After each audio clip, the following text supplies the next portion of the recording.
The test is in 4-part, Part 1, Part 2, Part 3, and Part 4. Now look at Part 1. Part 1. Where Usha Lee McFarling sends this report on how global warming is affecting the behavior of polar bears and creating problems for the town of Churchill, which depends on the bears for tourism. First, you have some time to look at questions 1 to 4.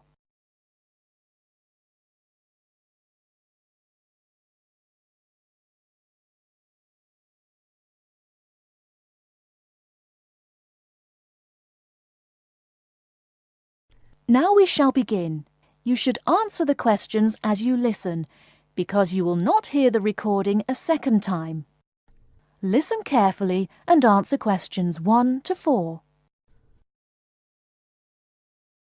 This week's Our World program comes from Canada, where Usha Lee McFarling sends this report on how global warming is affecting the behavior of polar bears and creating problems for the town of Churchill, which depends on the bears for tourism. The Hudson Bay polar bears are an unusual group. They spend half their year living on the frozen sea ice. And in a normal year, around springtime, when the weather gets warmer, the bears move onto land as the sea ice begins to melt. Once they have done this, their lives enter a new phase, which involves a change in their metabolism. They don't hibernate, but their bodies slow down because they won't eat for the next 6 months. During this half of the year, they lose hundreds of pounds in weight. Each autumn, as the temperature falls, the bears migrate past the small town of Churchill, waiting for the Hudson Bay to freeze over again. When it has, the bears go back onto the sea ice. Now they can build up their fat reserves by feeding on seals. They survive because the surface of the Hudson Bay is normally frozen from mid-October through to mid-April. During these months, the bears sleep on ice floes and swim in the frigid waters. Normally, that means millions of dollars for the town of Churchill, which earns money by taking tourists into the tundra to see the bears as they pass by the town. However, recently the weather has been warmer and the bears' behavior has changed. The warm weather prevents the sea from freezing, and so the hungry bears come into town looking for food.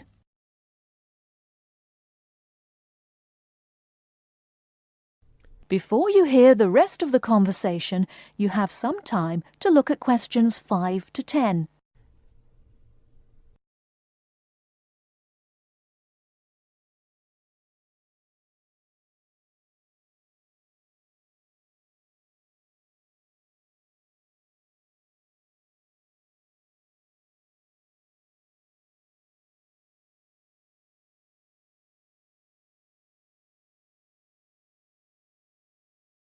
Now listen and answer questions 5 to 10. The town of Churchill has good reason to look after the bears. Rough estimates indicate the province of Manitoba earns in the region of $300 million each year from bear tourism. Bears are the backbone of our economy, said town manager Darren Ottaway. While Ottaway is concerned about an abundance of hungry bears coming to town in the short term, he is even more worried that global warming may mean no bears here at all one day. For 3 weeks during bear season, Sleepy Churchill blooms as about 15,000 tourists stream through town, hoping to get close-up views of the animals from caravans of heated tundra buggies. Several chartered jets unload bear gazers at the Churchill airport each day. Hotels and restaurants closed during the bleak winter fill to capacity. Polar bears are not currently an endangered species. Their total population is estimated to be from 22,000 to 27,000. But the 1,200 Hudson Bay bears could face what scientists call a local extinction. They could produce fewer cubs and eventually die out. Officials and business leaders in Churchill have already begun planning for alternative ways of generating income. Ottaway is promoting whale watching and is delighted that Japanese tourists are willing to brave the bone-chilling cold of winter to view the northern lights. It's super news for us, Ottaway said of the potential Japanese tourist boom. Warmer weather, Ottaway said, could also extend the shipping season on Hudson Bay and attract more filmmakers. The science fiction classic Iceman was filmed nearby, as well as an upcoming film, The Snow Walker. When people talk about climate change, you have to look at the benefits too, Ottaway said. Others, however, feel differently. The bears have been in our community for years, said one resident. They're like neighbors, and everybody ought to be helping to make sure their natural life cycle can be maintained. That is the end of part 1. You now have half a minute to check your answers.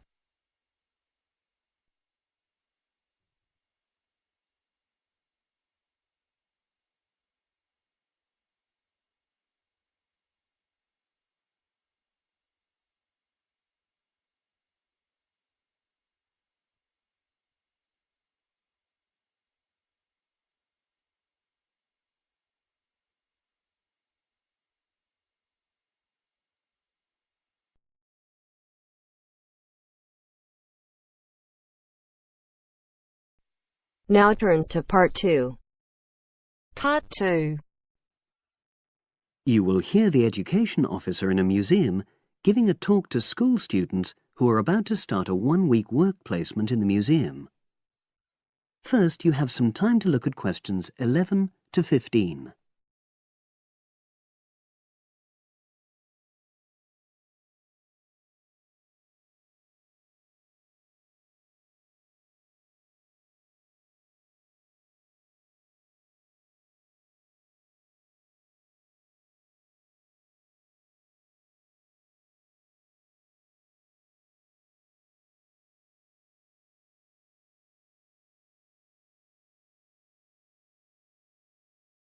Now listen and answer questions 11 to 15. Good morning and welcome. We're really pleased that you're going to be joining us next week for your work placement. Now, each of you will already have met the member of museum staff assigned to supervise you. In this short talk today, I'll be giving you more general information which will be relevant to all 6 of you. Your normal working day is 9 to 5 p.m, but on Monday, because it's your first day, we'd like you to arrive at 8:45. Please note, though, that you'll finish at the usual time. A lot of you have been asking what you should wear for work.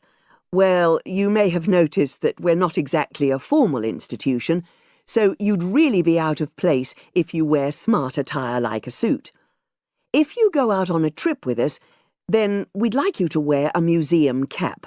It has our logo on, and we feel it helps people recognise you. But on a day-to-day basis in the museum itself, we say put on your own casual clothing because you'll be doing lots of dusty, messy work.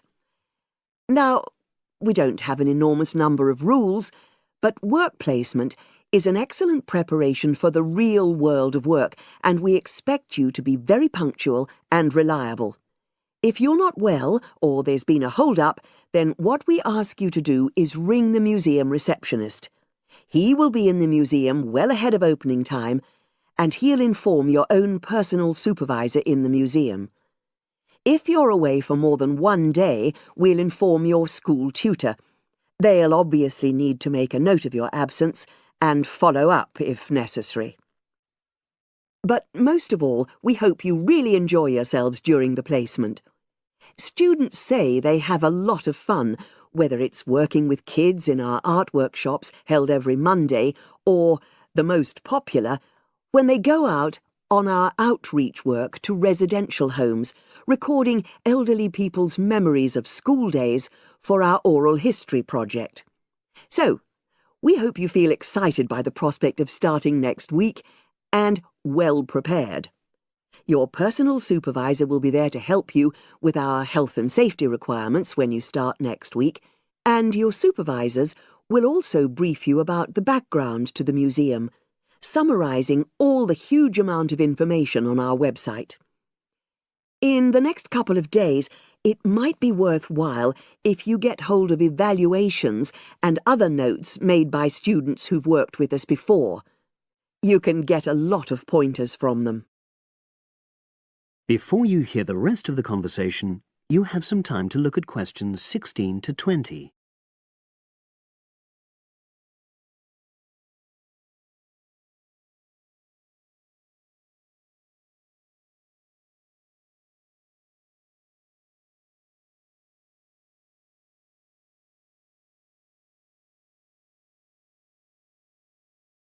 Now listen and answer questions 16 to 20.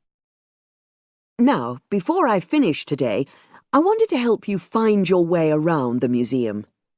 When you start next Monday, the first thing you'll need to do is sign in. Come through the main entrance and you'll see the main staircase straight ahead. To the right of this is the statue of the horse, and just behind that is a door. Go through that, and that's the sign-in office. Now, on the first day, you'll be working in Gallery 1. You'll find this as follows. In the central courtyard area, close to the entrance, there's a large chest where visitors put donations for the museum. The door just behind that leads to Gallery 1. The workshop you'll be taking part in starts at 11, but if you want to go in earlier, you can get the key and let yourself in. The key box is quite hard to find. Walk behind reception, and it's between the large gallery and the bookshop. I haven't mentioned breaks, lunch, etc. Unfortunately, our cafe's closed at the moment, so your best bet is to bring a packed lunch. We tend to have our sandwiches in the kitchen area. Go round the reception desk and you'll see a small circular cabinet.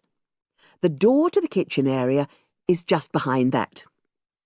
Now, every day we put up notices about what's happening in the museum. Your supervisor will brief you, but if you want to check up on details, look on our staff notice board. This is in the corner of the play area, at the back, on the wall of Gallery 3. If you have any questions, I'd be happy to help. That is the end of part 2. You now have half a minute to check your answers.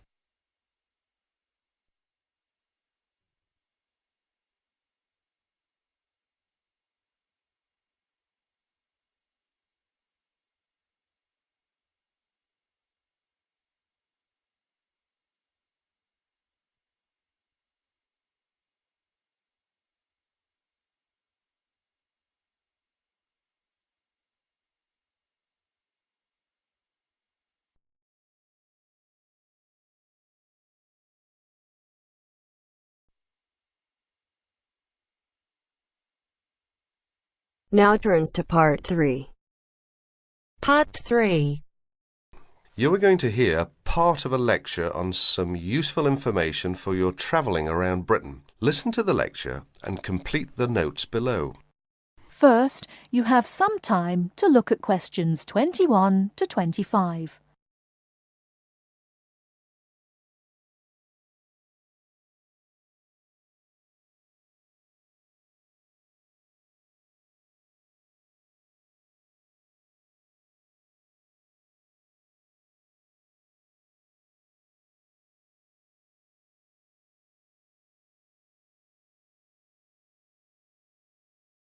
Now, listen carefully and answer questions 21 to 25. Good afternoon and welcome to the session on Britain. This afternoon, I would like to provide some useful information for you about travelling around Britain. Britain has over 700 tourist information centres. You will find them at major ports, airports, stations, historic landmarks and towns, and holiday centres. So just look out for this sign that says Tourist Information. The staff will be able to answer your holiday queries, as well as provide essential maps, guides and brochures. tourist information centres at major ports and airports in London, and addresses of British Tourist Authority European offices are all listed on the tourist information centres. Now, let's talk about the telephone in Britain. You know, Britain is well supplied with public telephones. Street kiosks take lop coins. In city centres, mainline railway stations, airports and central London underground stations, payphones and card phones are in operation. For the latter, small plastic phone cards are used, and these come in 10, 20, 40, 100 and 200 units and can be bought at post offices, news kiosks, station bars and shops where the green and white card phone sign is displayed. Before you hear the rest of the talk, you have some time to look at questions 26 to 30.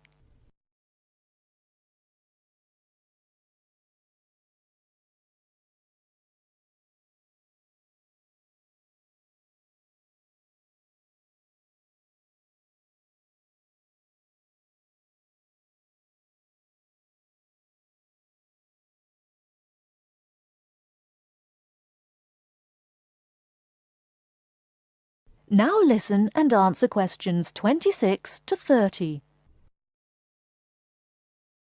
When using the different public telephone systems, make sure you read the dialling instructions carefully. Now let's see the banks in Britain. There are 24-hour banks at London's two main airports. One is Heathrow and the other is Gatwick. Otherwise, banks are normally open from 9:30 to 3:30, Monday to Friday. Barclays Bank and National Westminster Bank offer a Saturday morning service at some of their branches. National Gyro Banks has 42 bureaux de change located in post offices throughout the country in main tourist areas. Opening hours are 9 to 5:30 weekdays, 9 to 12:30 Saturday mornings. One exception to this is the Trafalgar Square office, whose opening hours are 8 to 8 weekdays and Saturdays, and 10 to 5 on Sundays. The Bureau de Change services are available to overseas visitors. Visitors can change their money there. You can also change money at Bureau de Change, large hotels, department stores and travel agents. Be sure to check in advance the rate of exchange and the commission charged, as these vary considerably. Wherever possible, you are advised to use the bank or Bureau de Change, which conforms to the BTA Code of Conduct. In most cases, this is indicated by display of the code. That is the end of part 3. You now have half a minute to check your answers.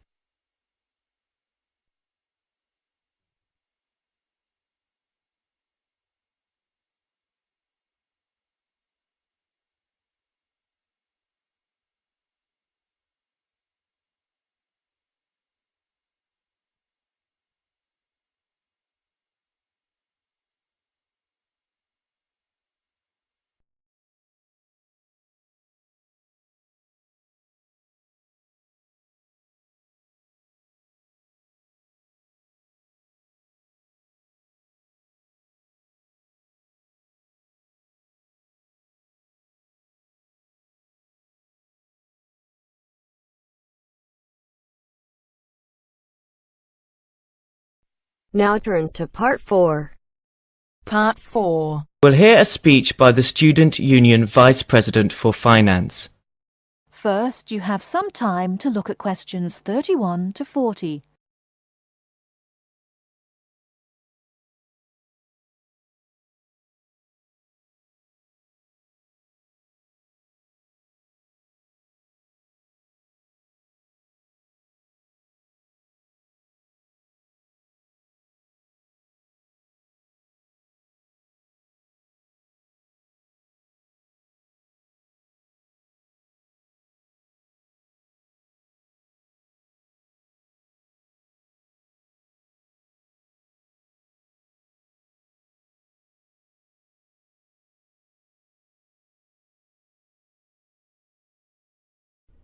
Now listen carefully and answer questions 31 to 40.